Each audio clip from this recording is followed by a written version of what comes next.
नमस्कार, मी श्रुती राहुल बुलेटिनमध्ये आपलं स्वागत करते। छत्तीस जिल्ह्यातल्या महत्त्वाच्या घडामोडी पाहूया वेगवान।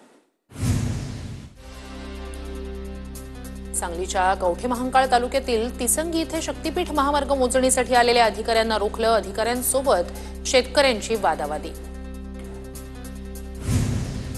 स्मार्ट प्रकल्पांतर्गत शेती पिकांसाठी आता नवीन त्या ठिकाणी हेजिंग डेस्क सुरू होणार। मुख्यमंत्री देवेंद्र फडणवीस यांची घोषणा। शेतमालाला निश्चित बाजार मूल्य भाव मिळणार, शेतकऱ्यांना फायदा होणार। नाशिकच्या गंगापूर धरण पाणलोट क्षेत्रात पावसाची संततधार। नदीपात्रात विसर्ग वाढवला। दुतोंड्या मारुतीच्या पायापर्यंत पाणी। रामकुंड परिसरातील मंदिर पाण्यात। रत्नागिरीच्या दापोली तालुक्यातील वेळाज गावाला उधाणाच्या लाटांचा तडाखा। भरतीवेळी कचऱ्यामुळे वेळाज बाणकोट गावाचा संपर्क होतो विस्कळीत। धूप प्रतिबंधक बंधाऱ्याची मागणी। कोकणासह विदर्भाला पुढील 2 दिवस मुसळधार पावसाचा इशारा। कोकण, विदर्भ आणि घाटमाथ्यावर मुसळधार पावसाचा अंदाज। पुढील 3 ते 4 दिवसात मोसमी वारे संपूर्ण देश व्यापतील। नागपूरसह आसपासच्या परिसरात येत्या 24 तासात मुसळधार पावसाचा इशारा। हवामान विभागाचा अंदाज। संततधार पावसामुळे तापमानात 2.3 अंशांची घट। जळगावच्या पाचोरा तालुक्यात जोरदार पावसाची हजेरी। शेतात पाणी तुंबल्यानं शेत वाचवण्यासाठी शेतकऱ्यांची धडपड। शेतात गुडघाभर पाणी भरल्यानं पेरणी केलेलं बियाणं वाहून जाण्याची शक्यता। वाशिमच्या उतावळी नदीला पूर। नदीजवळ असलेल्या एका हॉटेलमधील व्यक्ती सकाळपासूनच पुराच्या पाण्यात अडकून स्टेशनच्या कर्मचाऱ्यांनी स्थानिकांच्या मदतीनं पुराच्या पाण्यात अडकलेल्या व्यक्तीची केली सुटका। नाशिकच्या दिंडोरी तालुक्यात पावसाची जोरदार हजेरी। पालखेड धरण 80% भरलं। धरणातून कादवा पात्रात 5754 क्युसेकनं पाण्याचा विसर्ग सुरू। नाशिकच्या सप्तशृंगी गडाकडे जाणाऱ्या घाट रस्त्याच्या पायथ्याशी असलेला बोवरी धबधबा प्रवाहित। पावसामुळे सर्वत्र हिरवळ। छोटे मोठे धबधबे प्रवाहित झाल्यानं निसर्ग सौंदर्य खुललं। विरारमध्ये अर्धा तास जोरदार पावसानं हजेरी लावली। पावसामुळे हवेत गारवा निर्माण झाला। सकाळपासूनच ढगाळ वातावरण, मात्र दुपारी अचानक पाऊस बरसला। पुण्याच्या भोरमध्ये समाधानकारक पाऊस। हिरडस मावळ खोऱ्यात शेतकऱ्यांकडून भात लावणीची कामं हाती। संगमेश्वर तालुक्यात पावसाची मागच्या 3 दिवसांपासून उसंत। सावर्डे आणि आरवली या भागात भात लावणीला सुरुवात। नांदेड जिल्ह्यातील 39 महसूल मंडळांमध्ये अतिवृष्टी। 15 दिवसाच्या विश्रांतीनंतर जिल्ह्यात जोरदार पाऊस। दुबार पेरणीचं संकट टळलं। कोवळ्या पिकांना जीवदान। गोंदियात पावसानं ओढ दिल्यानं पेरण्या रखडल्या। सिंचनाची सोय असलेल्या शेतकऱ्यांकडून धान पिकाची पेरणी, तर सिंचनाची सोय नसलेल्या शेतकऱ्यांना पावसाची प्रतीक्षा। बीडच्या अंबाजोगाई तालुक्यात खरीपाच्या 70% पेरण्या पूर्ण। 15 दिवसापासून तालुक्यात पाऊस नसल्यानं डोंगर भागातली पिकं धोक्यात।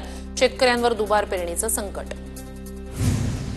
गोंदियात धान खरेदीची मुदत संपण्यास अवघे 3 दिवस शिल्लक। धान खरेदीचं उद्दिष्ट वाढवून मिळण्याची शक्यता मावळली।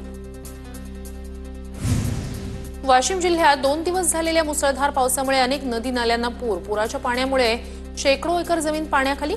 पिकांचं मोठं नुकसान। बुलढाण्यात कांचनगंगा नदीला पूर आल्यानं पुराचं पाणी शेतांमध्ये शिरलं। शेतकऱ्यांचं मोठं नुकसान। शासनाकडे नुकसान भरपाई देण्याची मागणी। वाशिम जिल्ह्यात जोरदार पावसाची हजेरी। शेकडो एकर शेतातील पेरणी केलेली पिकं वाहून गेली। नदी नाले दुथडी भरून वाहत आहेत। पुरात अडकलेल्या 5 जणांना वाचवण्यात प्रशासनाला यश। जळगावच्या चाळीसगाव तालुक्यात केवळ 59% पेरण्या। कोरडवाहू क्षेत्रात पावसाअभावी पेरण्या खोळंबल्या। कोल्हापूरच्या इचलकरंजीत पंचगंगा नदीकाठच्या वरदविनायक गणपती मंदिरात पाणी। भाविकांवर पाण्यातूनच दर्शन घेण्याची वेळ। पंचगंगा नदीची पाणी पातळी 60 फुटांवर। पाणी पुरवठा करणाऱ्या एकबुर्जी प्रकल्पाच्या पाणी पातळीत वाढ। धरण प्रकल्पात 25% पाणीसाठा। वाशिमकरांना दिलासा। बुलढाण्यात जोरदार पावसामुळे मेहकरमधील इंटरचेंज टोल नाका रस्ता पाण्याखाली। 3 तासांसाठी वाहतूक ठप्प। शिरूर तालुक्यातील धामारी गावासह विविध भागांमध्ये डाळिंब चोरीच्या घटना। शेतातून तब्बल 600 किलो डाळिंब चोरीला। लाखो रुपयांचं आर्थिक नुकसान। पोलिसात तक्रार दाखल। नवी मुंबईच्या कोपरखैरणे येथे मनपाच्या घंटागाडीची दुचाकी आणि टेम्पोला धडक। अपघातात एक महिला जखमी। घटनेनंतर चालक घटनास्थळावरून पसार। नांदेडच्या मुदखेड रस्त्यावरील सीता नदीजवळ रुग्णवाहिकेचा अपघात। चालकाचं नियंत्रण सुटल्यानं रुग्णवाहिका रस्त्याच्या कडेला जाऊन आदळली। रुग्णवाहिकेत रुग्ण नसल्यानं मोठी दुर्घटना टळली। भिवंडी तालुक्यातील वडपे गावाजवळ शिवशाही बस रस्ता दुभाजकावर चढली। छत्रपती संभाजीनगर ते बोरिवली बसचा अपघात। बसमध्ये 20 प्रवासी, सुदैवानं कुणालाही दुखापत नाही। देवगड तालुक्यातील आरे गणपतीची वाडी शाळेत शिक्षक नसल्यानं विद्यार्थ्यांचं नुकसान। शिक्षक मिळण्यासाठी आरे ग्रामपंचायतीच्या वतीनं गटशिक्षणाधिकाऱ्यांना निवेदन। सिंधुदुर्ग जिल्ह्यातील घोटके ग्रामपंचायतीचा महत्त्वाचा निर्णय। मुलांना जिल्हा परिषद शाळेत पाठवणाऱ्या पालकांच्या घराची घरपट्टी माफ होणार। जिल्हा परिषद शाळेतील पटसंख्या वाढवण्यासाठी उचललं पाऊल। जळगावच्या मुक्ताईनगर शहरातून होणारी अवजड वाहतूक बंद। बोदवड आणि पूर्णाड फाट्यावर पोलिसांकडून बॅरिकेड। वाहतूक कोंडी टाळण्यासाठी वाहतूक पोलिसांची खबरदारी। पुणे नाशिक महामार्गावरील चाकण इथे 5 तास वाहतूक कोंडी। चाकण ते चिमणी दरम्यान 5 ते 6 किलोमीटर वाहनांच्या रांगा। सिग्नल यंत्रणा लावून ट्रॅफिक पोलीस नेमण्याची मागणी। नांदेड शहरात अनेक ठिकाणी कामासाठी रस्ते खोदले। कामं अर्धवट असल्यानं नागरिकांना त्रास। छत्रपती शिवाजी महाराज चौक ते एसपी ऑफिसकडे जाणाऱ्या रस्त्यावर वाहतुकीचा खोळंबा।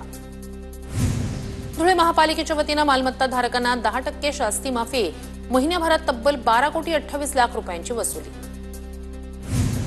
नागपूरच्या कवडसमधील आदिवासी आश्रमशाळेत विद्यार्थ्यांचा प्रवेशोत्सव। आदिवासी विकास मंत्री अशोक उईके यांच्या उपस्थितीत पारंपरिक आदिवासी नृत्य सादर करत स्वागत। आषाढी वारीच्या पार्श्वभूमीवर भाविकांसाठी विठ्ठलाचं दर्शन 24 तास खुलं। जास्तीत जास्त भाविकांना दर्शन मिळावं यासाठी मंदिर प्रशासनाचा निर्णय। काटेवाडीत तुकोबांच्या पालखीत मेंढ्यांचा रिंगण सोहळा। धनगर समाजाच्या वतीनं रिंगण सोहळ्याचं आयोजन। बारामतीच्या काटेवाडीत तुकोबांच्या पालखीचं जंगी स्वागत। शाळकरी मुलांकडून लेझिम खेळत आनंद साजरा। पंढरपूरमध्ये विठ्ठल मंदिर प्रशासनाकडून आषाढी यात्रेच्या निमित्तानं भाविकांसाठी लाडू बनवण्याच्या कामाला सुरुवात। भाविकांसाठी 15 लाख बुंदीचे लाडू आणि 1 लाख राजगिऱ्याचे लाडू बनवले जाणार। पुण्याच्या डॅफोडिल शाळेत लहानग्यांनी साजरी केली वारी। लहानग्यांनी परिधान केला वारकऱ्यांचा पेहराव। अकोला शहरातील राणी सतीधाममध्ये भगवान जगन्नाथांचा रथ सोहळा साकारला। जगन्नाथपुरी इथल्या जगन्नाथ रथयात्रा महोत्सवाची पार्श्वभूमी दरवर्षी केलं जातं आयोजन। मीरा भाईंदरमध्ये भगवान जगन्नाथ यांची रथयात्रा। ढोल ताशाच्या गजरात हजारो भाविकांचा रथयात्रेत सहभाग।